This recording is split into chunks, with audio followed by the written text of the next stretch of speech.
appear to be on my own, but I'm not. True, no one else seems to be here, but the fact is, none of us is ever really alone.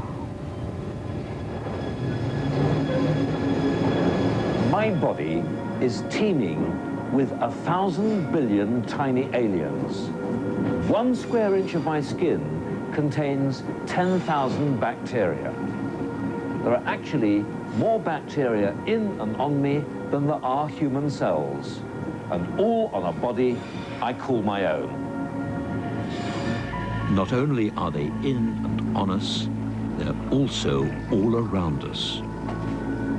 Our relationship with tiny microbes goes back a long way, a very long way. Actually, we evolved from them. For millions of years, they've lived alongside us. They use us, and we use them. They can make us sick, but they can also save our lives. Think of them as close family. It's probably one of the most important relationships we ever have.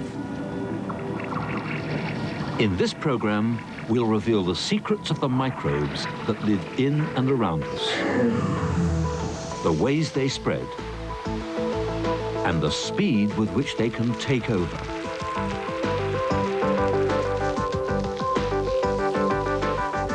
Microbes range from mutant bacteria that cause life-threatening disease to tiny viruses that can bring devastating plague. But the body has developed superhuman defenses of its own. By following people as they get ill and get better, we'll reveal how the body counterattacks.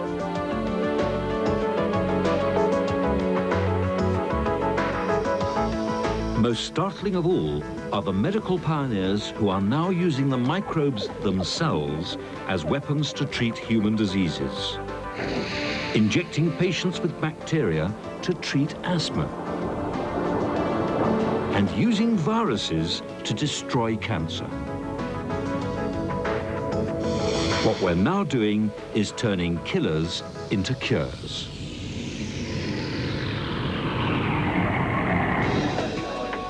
Imagine a party of your best friends carrying your worst enemies, viruses. Viruses are 1 billion times smaller than us, which is why they can infiltrate a party without being seen. Viruses are really simple, just tiny parcels of genetic material. But once inside us, they multiply and destroy. Ones picked up easily include herpes, transmitted by kissing, giving us cold sores.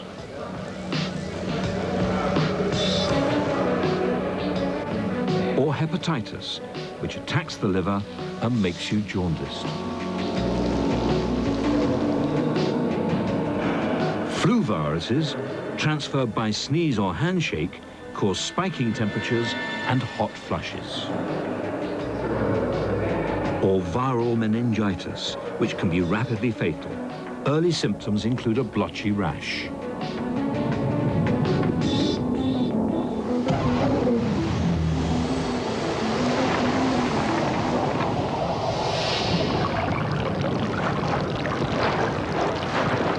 We are able to survive daily attacks by such lethal threats because our bodies have evolved a number of very effective ways of fighting back.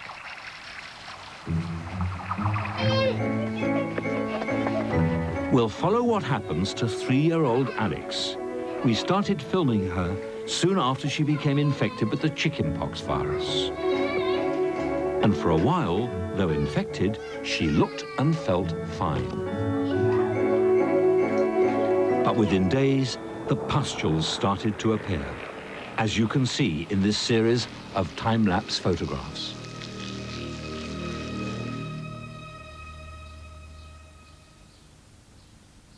She's had a couple of days of the spots coming out, not being too bad, and then yesterday she was very quiet. Today she's basically not move from the position she's in now. So obviously the body's switching everything else off, I presume, to fight off what it doesn't like.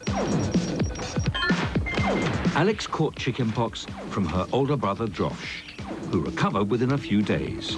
But how will his sister get on? Invading viruses, like the ones that cause chickenpox, can multiply incredibly fast, and they can pose a real threat to our health. Fortunately, though, our body has evolved sophisticated defenses against viruses.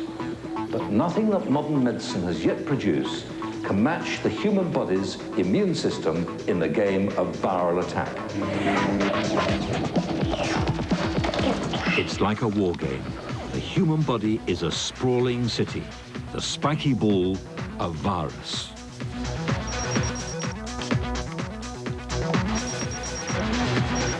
A virus that manages to elude our outer defenses and get right inside the body has just one objective: to make more copies of itself, to multiply. First, it has to find a suitable cell to infect. Done.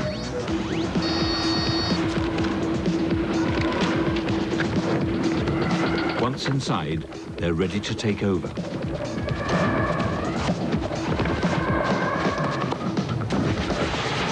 The virus uses the cell as a factory to make copies of itself. The cell bursts and dies, releasing more viruses into the body.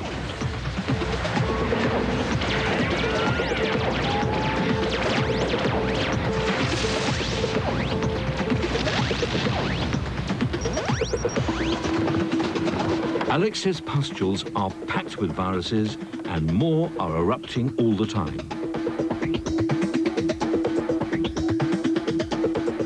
But Alex's body has also begun mobilizing its own phenomenal defenses. Millions of years of struggle between us and microbes has created our sophisticated immune system. The most important defense against viruses are these helper T cells. They hunt out and identify harmful invaders. Once they've identified the enemy, they send a message to killer T cells.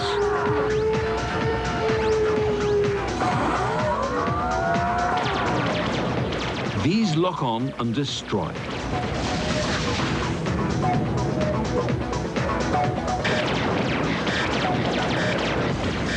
And we have other, less obvious defenses. She has her old bouts where she gets a bit hot if she's been to sleep, but she wakes up and she has a drink and she cools herself down naturally.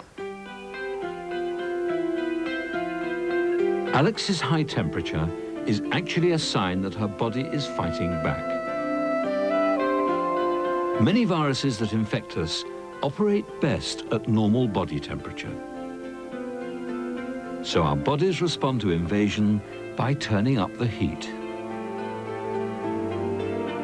Although it makes Alex feel lousy, a raised temperature is helping rid her body of infection. Make your bed, so darling. Why don't you have a sleep? But sometimes even this is not enough. Alex's temperature becomes dangerously high and she's rushed to hospital. Attack by the chickenpox virus has left her vulnerable to invasion by a different predator, bacteria. Bacteria are bigger and much more complex than viruses, and they can also be extremely dangerous. Alex's body has defenses against bacteria, antibodies which travel in the blood, and white cells that seek out and engulf their prey. Should we check Dolly's chest? No, You will, and you check Dolly's chest. Say cough, cough.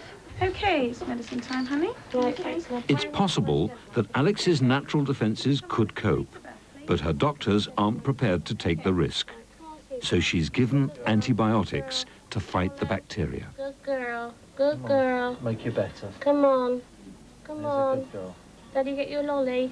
You want to put the pain on you, and especially when they're saying, make it go away, Mummy, make it go away, and they're just crying, and you can't do anything for them. And that's the worst, I think, for any parent. In fact, it took a mixture of 5 different types of antibiotics to finally get her bacterial infection under control.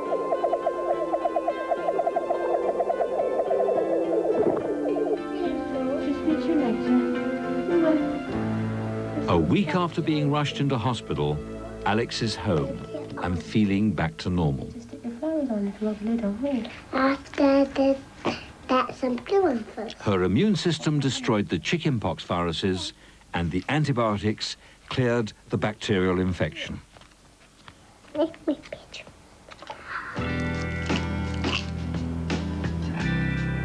Antibiotics are really wonderful drugs.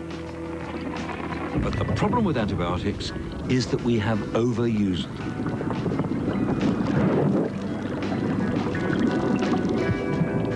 They have saved many lives. But for how much longer will they go on being effective?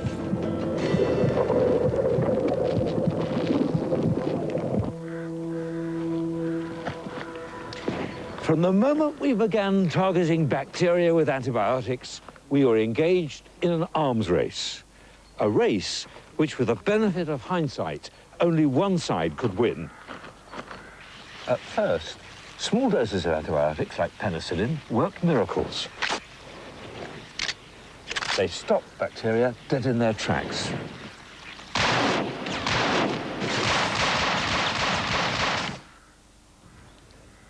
But very soon, doctors began to realize that they had to give ever-increasing doses of antibiotics to have the same effect.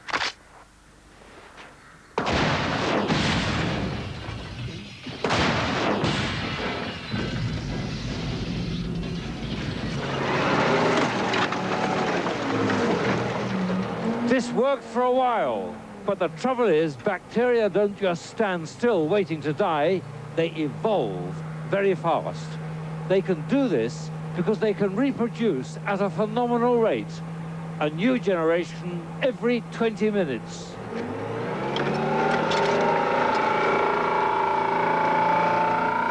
And as they multiply and mutate, they develop more and more powerful defenses to whatever we throw at them.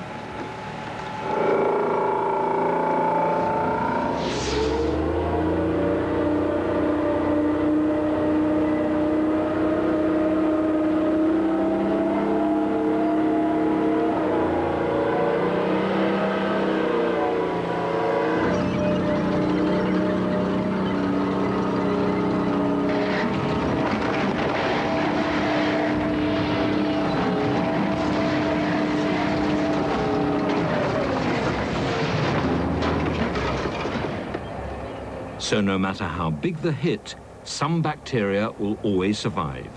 It's why they are the most successful organism on this planet. And when bacteria become resistant to antibiotics, the results can be terrifying.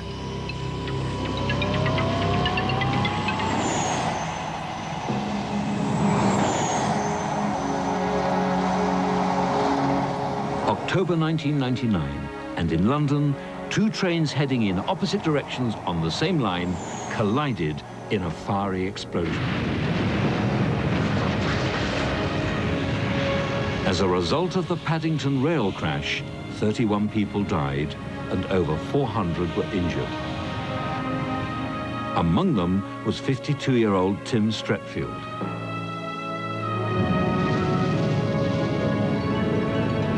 He was burnt almost beyond recognition.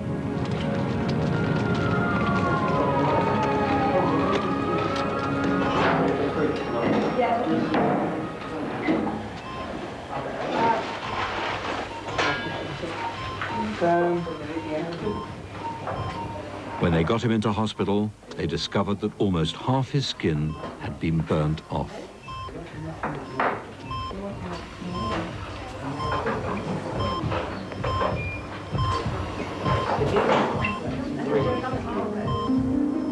Our skin is our first line of defense against infection from microbes. Without this barrier, we're incredibly vulnerable. Tim was soon infected, and what was worse, the infection was VRE, or vancomycin-resistant enterococcus. These superbugs are terrifying because they've evolved resistance to all standard antibiotics.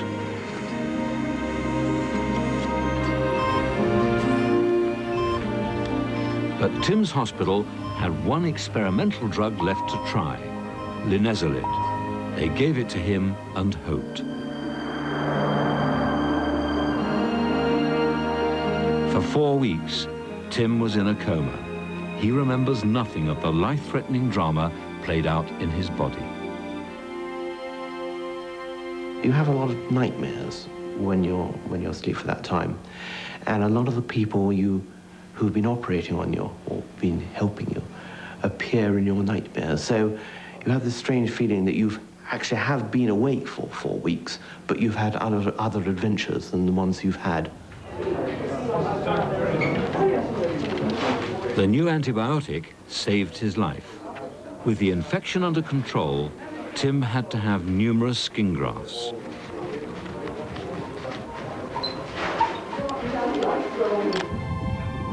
Slowly, the new skin started to grow, restoring his protective barrier against other infections. Slowly, Tim started to get his life back.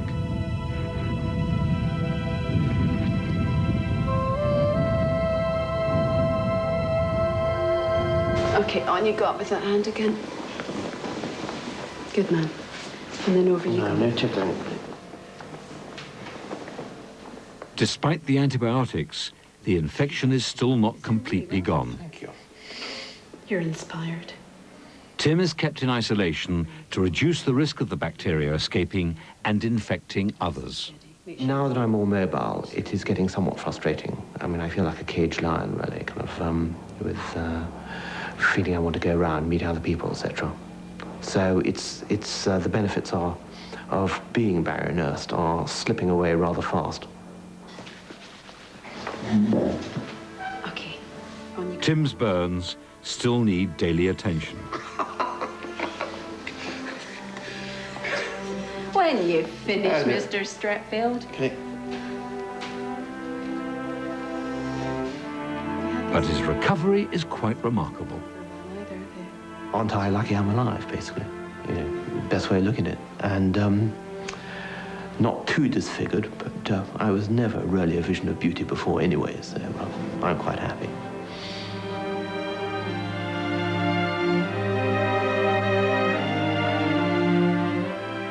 Tim's story shows us just how exposed we now are to the threat from resistant bacteria. And that threat is getting greater and greater. Terrible diseases we thought we'd conquered are re-emerging.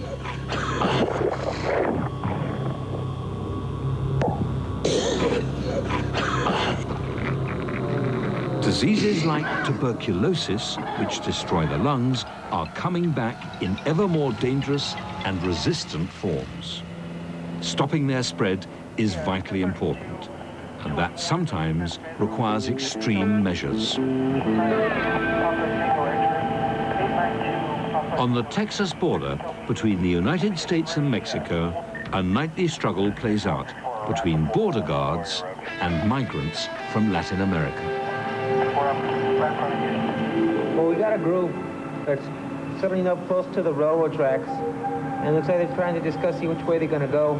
They might have one of our units in sight. So from here, it's anyone's guess what they're going to do.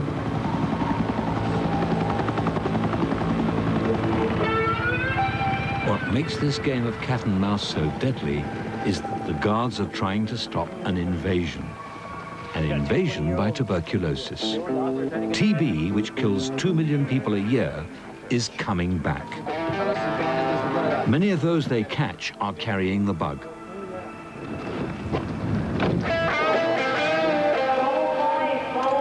You're needed at Rockland. Among those caught last night was Juan Lopez. He's just walked 2,000 miles to try to find work. He lost everything when a hurricane destroyed his home in Honduras. I was hiding. There were two dogs. I had some sandwiches with me. The dogs smelled the sandwiches, and they came to me and started to play. I stood up, and the sheriff was passing, and he arrested me.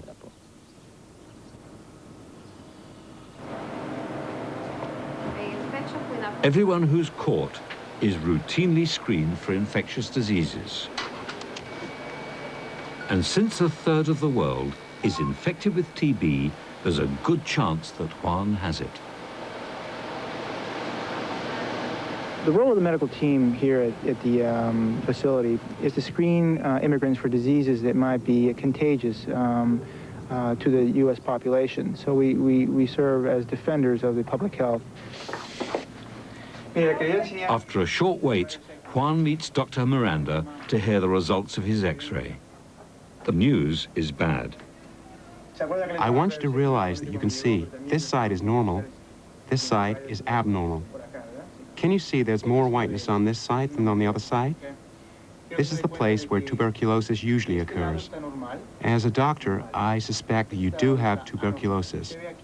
My suspicions are that it is quite serious. Juan's left lung has pockets of infection in it.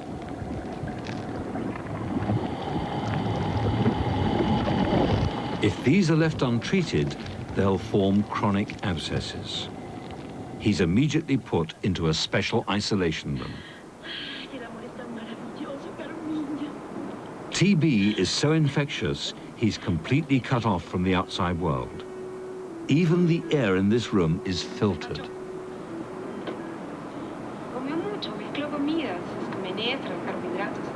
And it's not just illegal immigrants like Juan who get locked up.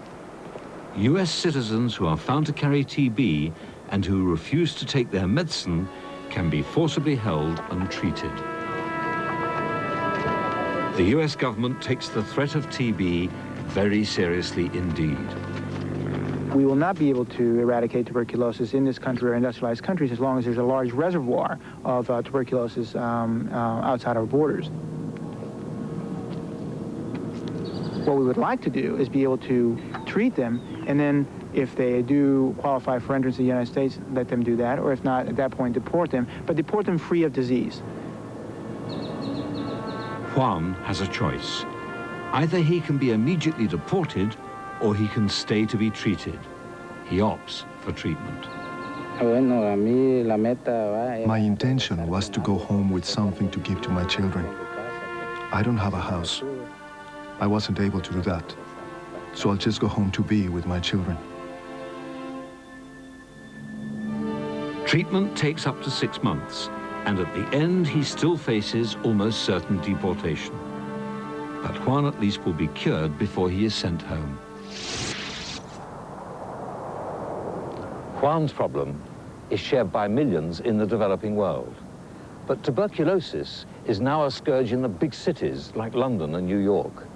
But for all the damage it's causing, tuberculosis is giving us a clue to the treatment of another plague, a plague which affects us in the developed world.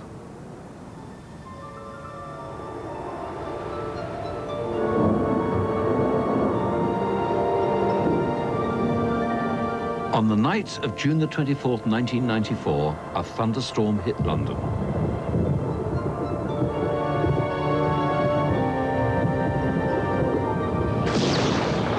Soon afterwards, hospital emergency wards started to fill with desperately ill people. Can you tell me, does your friend have asthma? Someone help me, please. Over 1,000 men, women and children from across the city came in complaining of a similar symptom, a sudden inability to breathe. Many were pale, sweating, on the point of passing out. Doctors were alarmed by what was happening and puzzled about its cause. Was it the beginning of some sort of outbreak, a chemical spill, or even the early signs of a biological attack by a terrorist group? In fact, it was none of these things. What all the people who were rushed to hospital were suffering from was asthma. The lightning storm had released a huge cloud of pollen into the atmosphere over London. And pollen, although normally harmless, in susceptible people can cause asthma.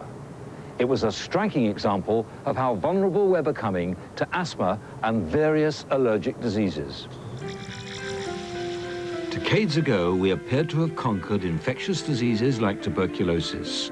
And now we see this dramatic rise in allergies. Some doctors think the fall of one has led to the rise of the other. Bacteria are certainly not all bad. Some are essential for our health. The bacteria which grow on my skin, for example, help protect me against other dangerous infections.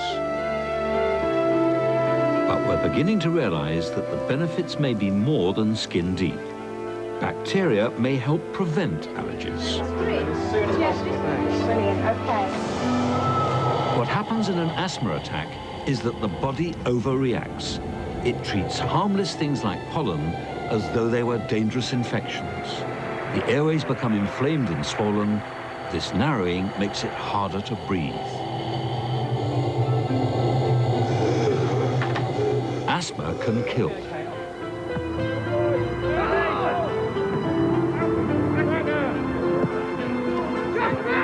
Mark Dyer has been asthmatic since childhood. It doesn't stop him playing football, but the threat of an attack is always present. And the only way I can describe it when you have an asthma attack is you're being strangled while somebody's sat on your chest at the same time. You're trying to breathe in and nothing's actually happening.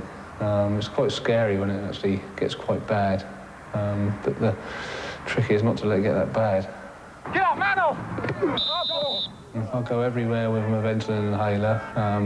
Sometimes if I forget it, it's always playing on your mind. Sometimes you think, well, am I getting wheezy? Am I feeling a bit chesty? Although probably you're not. One explanation for the recent dramatic rise in allergic diseases like asthma is known as the hygiene hypothesis. Put simply, our body's white cells overreact because they haven't got enough to do. I like to think of this hygiene hypothesis as the immune system becoming mischievous, much like a child becomes mischievous when it doesn't have anything to do. And instead of reacting to things like bacteria and viruses that are normally present in our environment, because we live in a healthy, not to say sterile environment, the immune system looks for other things to do. And what it does then is starts to respond to things like allergens, pollens, house dust mites.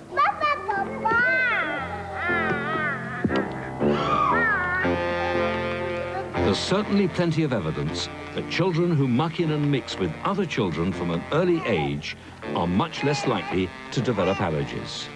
Children who go to nurseries before the age of 2 are generally less allergic. And that's perhaps because they pick up lots of infections from other children. Adults obsessively avoid dirt. These babies have no such inhibitions. Anything and everything is worth a lick. Babies love to explore, and they're not a bit put off by grime. A normal adult reaction is to take it straight away. But these babies have got it instinctively right. They're laying the foundation for a healthy future.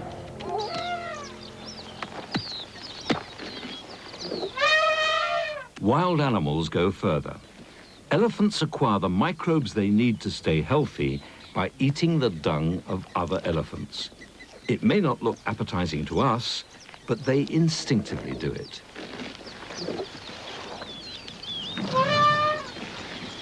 Now, it's unlikely we're ever going to want to encourage our children to do this, but amongst the microbes the elephants are hoovering up, there is, surprisingly enough, something that's now being tested as a treatment for asthma. Mycobacterium vaccae, which is found in soil, is a close relative of the microbe which causes tuberculosis.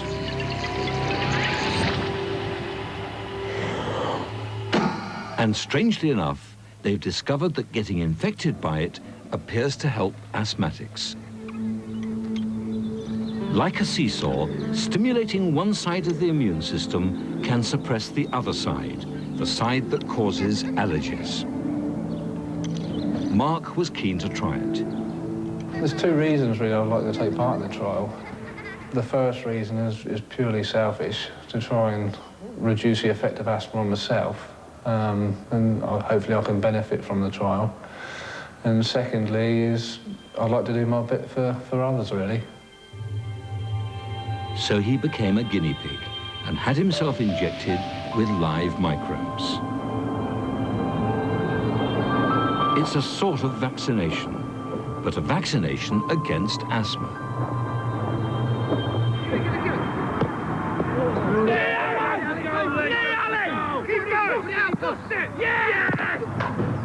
So is it working? Well, the early signs are good. On average, there is a 30% reduction in the magnitude of the asthmatic response in the laboratory. And I think this is encouraging. Well, since the injection, there has been a marked difference. I haven't had to use my ventilator inhaler as much, if at all, and my asthma seems to be very much more controlled. The idea of using microbes to treat asthma is still very controversial. We need to wait and see what happens to people like Mark before getting too enthusiastic. But the approach, using disease to treat disease, is definitely one that's gaining ground. And in Glasgow, they've taken this idea to its extreme.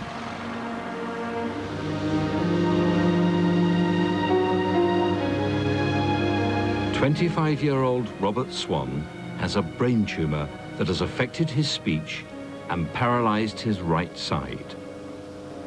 He recently agreed to let doctors do something truly radical, to drill a hole in his head and inject into it live viruses.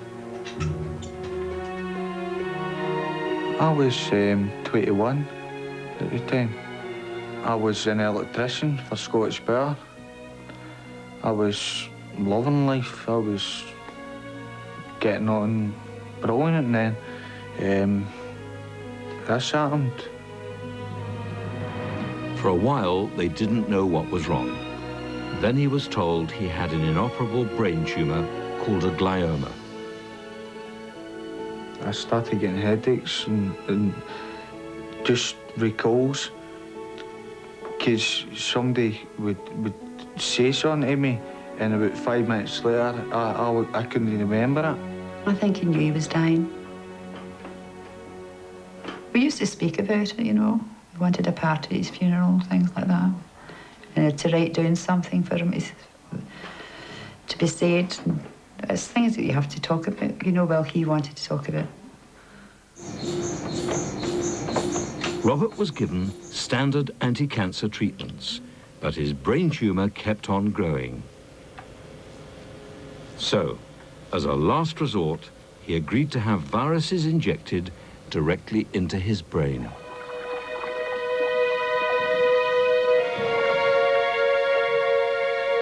Robert knew he'd be a guinea pig. He was the first to try it. He knew there were risks. He knew it might not work. But by this point, he felt he had no choice. With no further intervention, he was going to die. We'd been told it may not make any difference, and Robert wanted to do it, so we can't say no to him if he says, he's quite determined. I was all right about that, because it was either that or, you know, just treatment all the time. And the virus they chose to inject into Robert's brain was herpes simplex, the same virus that causes cold sores. It's particularly effective at destroying rapidly dividing cells. I thought, well, could this virus destroy rapidly dividing tumour cells and yet not affect cells which are no longer dividing? And in the brain, for instance, most of the cells in the brain are no longer dividing. So that made us think, well, could this be used as a therapeutic tool? Because we had turned something which was potentially bad into something that was potentially good. Hoping against hope, they decided to go ahead. First, they drilled a hole into Robert's head. Then they injected the virus straight into the tumour. This was really the first time in the world that something like this had been done.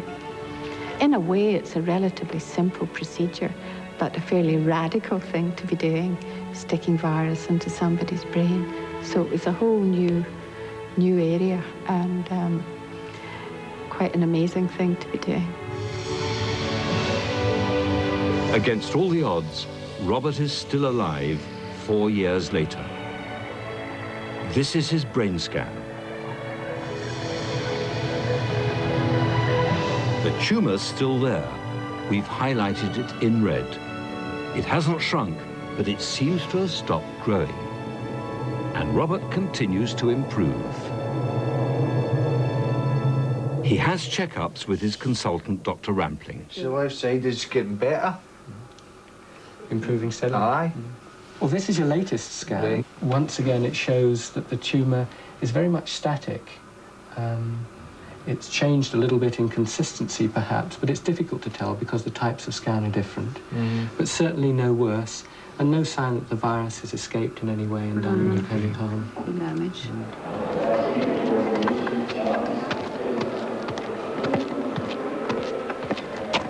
No one really knows what will happen in the future, but for the time being, Robert's life is returning to somewhere near normal, and he's able to do things he loves most, like supporting Celtic Football Club.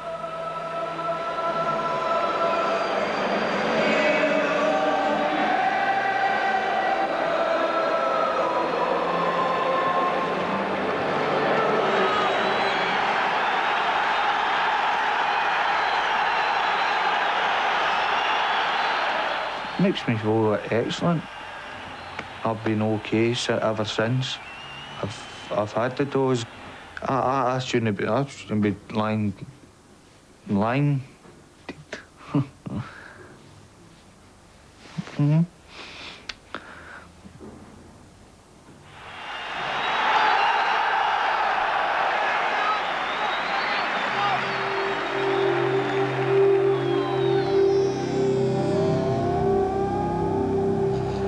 So it seems we can manipulate viruses and use them to treat such diseases as cancer.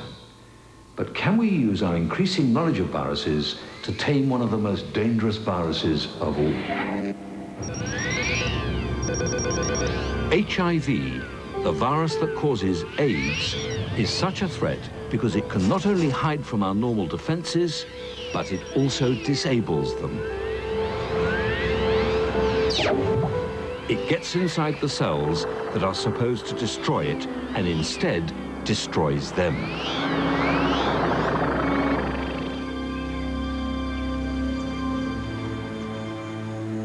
At least 33 million people are now infected with HIV, and most will die. In the next 5 years, this number is expected to triple to over 100 million. Niambani Orphanage, on the outskirts of Nairobi in Kenya, is home to 70 children with HIV and AIDS. They come here to die.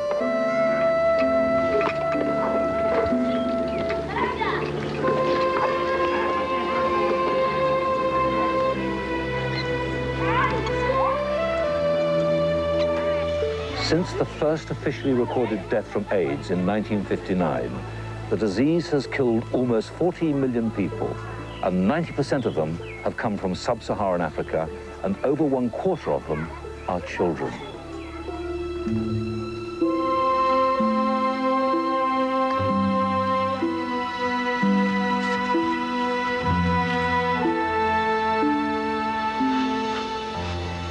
As well as a mounting death toll, AIDS is leaving a legion of orphans in its wake, most of whom are also infected with the virus. In Kenya alone, it's been estimated that there are around 350,000 infected orphans. And the lives of people like Peter and Priscilla here depend on our ability to find a cure or find a way of halting the progress of the virus.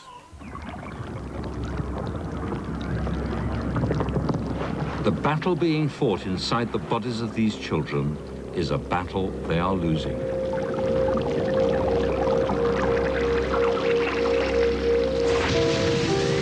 The viruses, having invaded and destroyed most of the body's natural defenses, multiply unchecked.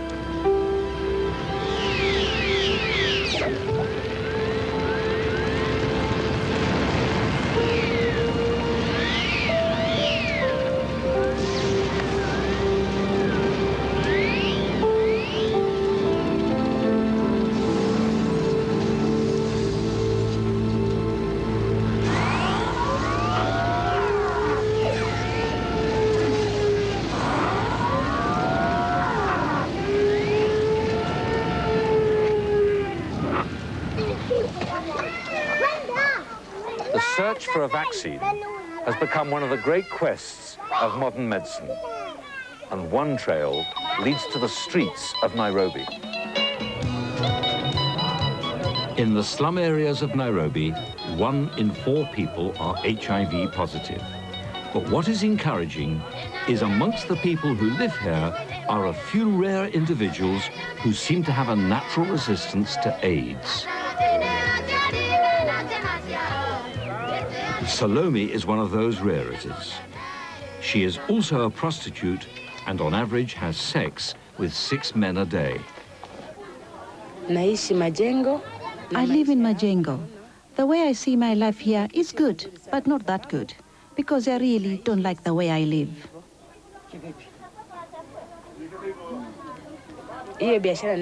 I just don't like the work I do.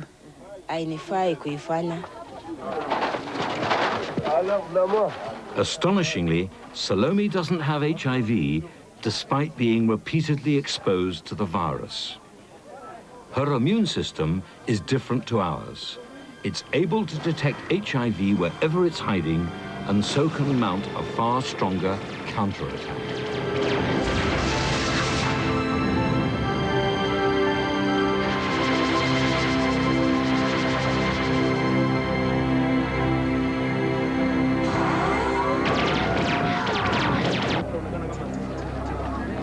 And this ability seems to be inherited.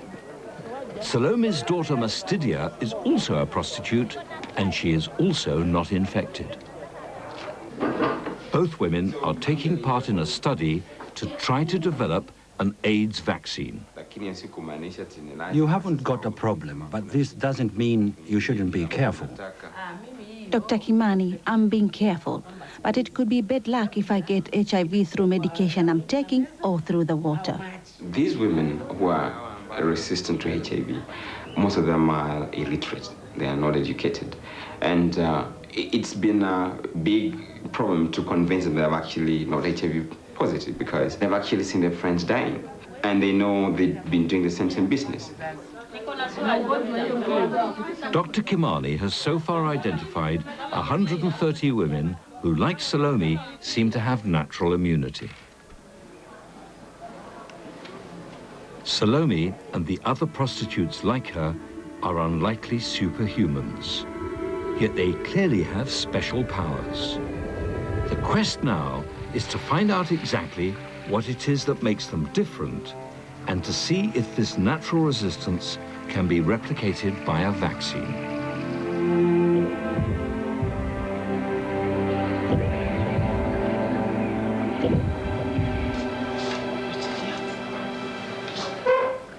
Blood was taken from my body, possibly to be told that I have no virus. But if this vaccine could eventually come, it could help. I've got something special that I would like my friends to have so they can be cured and we can carry on with our lives.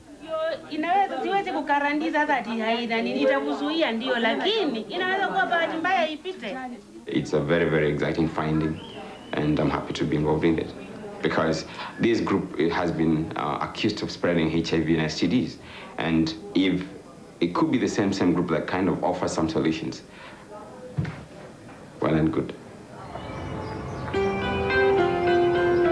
The blood samples have been sent to Oxford, where the drive to develop a vaccine is well underway. So far, from the women's blood, they've managed to extract specialized white cells that appear to give them high levels of protection against AIDS. And they've made an experimental vaccine to boost the production of these white cells in normal people.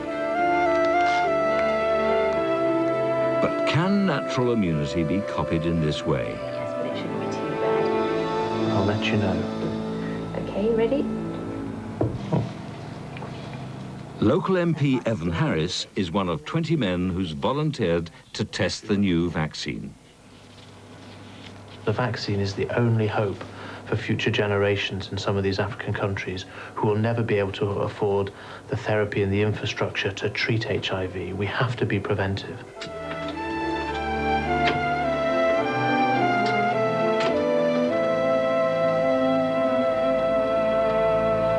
No one yet knows how successful this new vaccine, based on some people's immunity against AIDS, will be.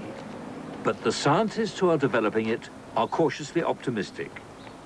They hope that if it works, it may be made cheap enough to be widely available. It would be a tragic irony if the people of Africa, those who helped develop it, were unable to benefit from it. Make no mistake, the war against these microbes is very far from over.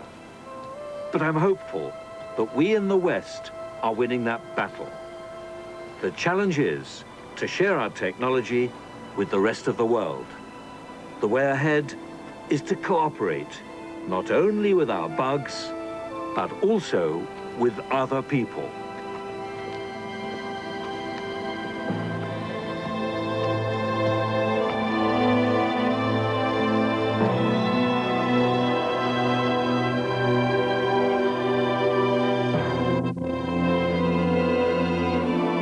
Join us for Superhuman next Monday at 8:30. And you can find the book from the series at ABC shops and centres. Thursday night, Adam Spencer and a panel of science enthusiasts question our obsession with changing technology. Are we amusing ourselves to death? Join us for FAQ, 8:30 Thursday night. Coming up, the comedy of Big Train.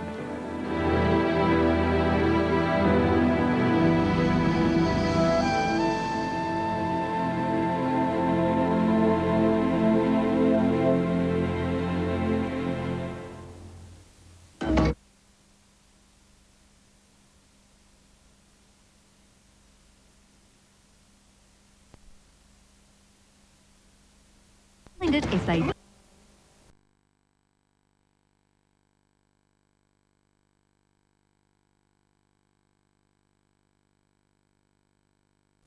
out of your tree with the thrills, the spills and the excitement.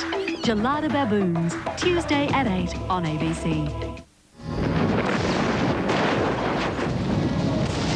All human progress involves taking risks.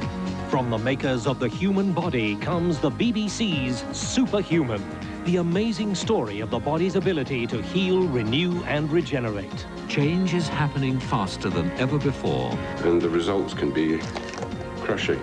Superhuman, now on video from ABC shops, ABC centres, video retailers and online. You've been there from the beginning. How are we ever going to fit into this place? For 3 years, you've seen them laugh. You've seen them cry. You've seen them fall in love and out of love. And this Sunday, in the final episode... Everything I love is changing. What's going on, Graham? I wish I knew. Life in Pearl Bay will change forever. Come again? Sea Change, the very final episode. Sunday, 7:30. Friday, a chilling case for television's latest duo. Fingerprints, what for? It was an accident. Accident? Obvious, isn't it? Accident or otherwise, no one's saying a word. No, At least not in English. I get the feeling I'm about as welcome round here as a fart in a spacesuit. Start the weekend with a good mystery. If you're not very careful, you're in grave danger of people sitting up and paying attention. Mortimer's Law, Friday, 8:30.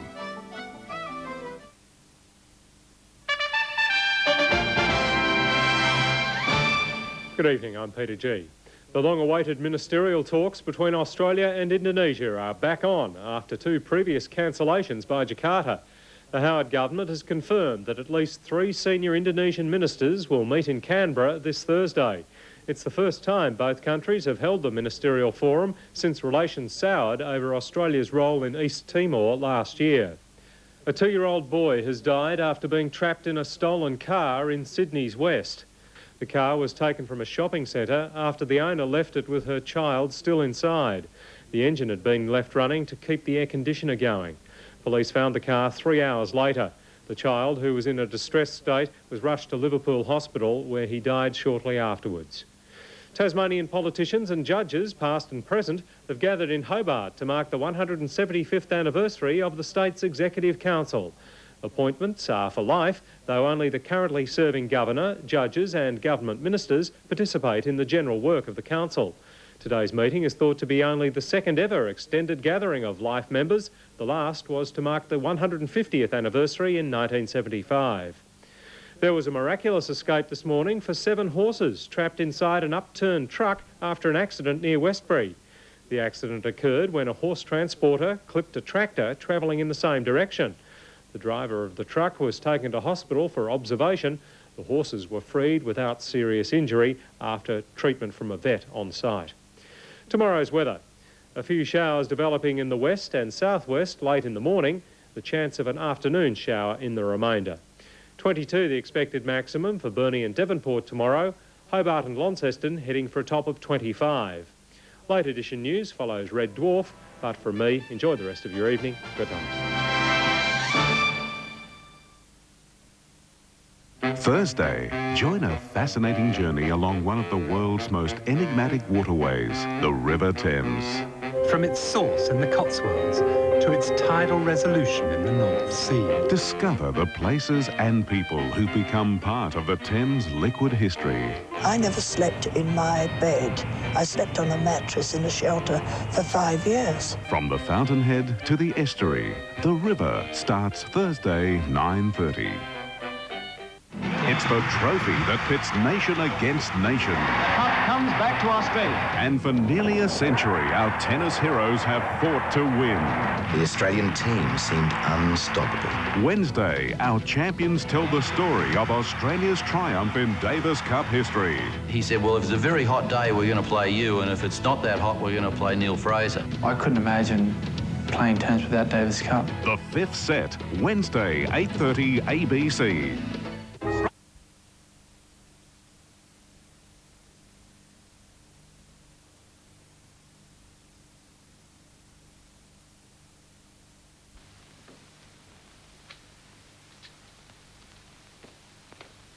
All set? Yes, all set. He's alone.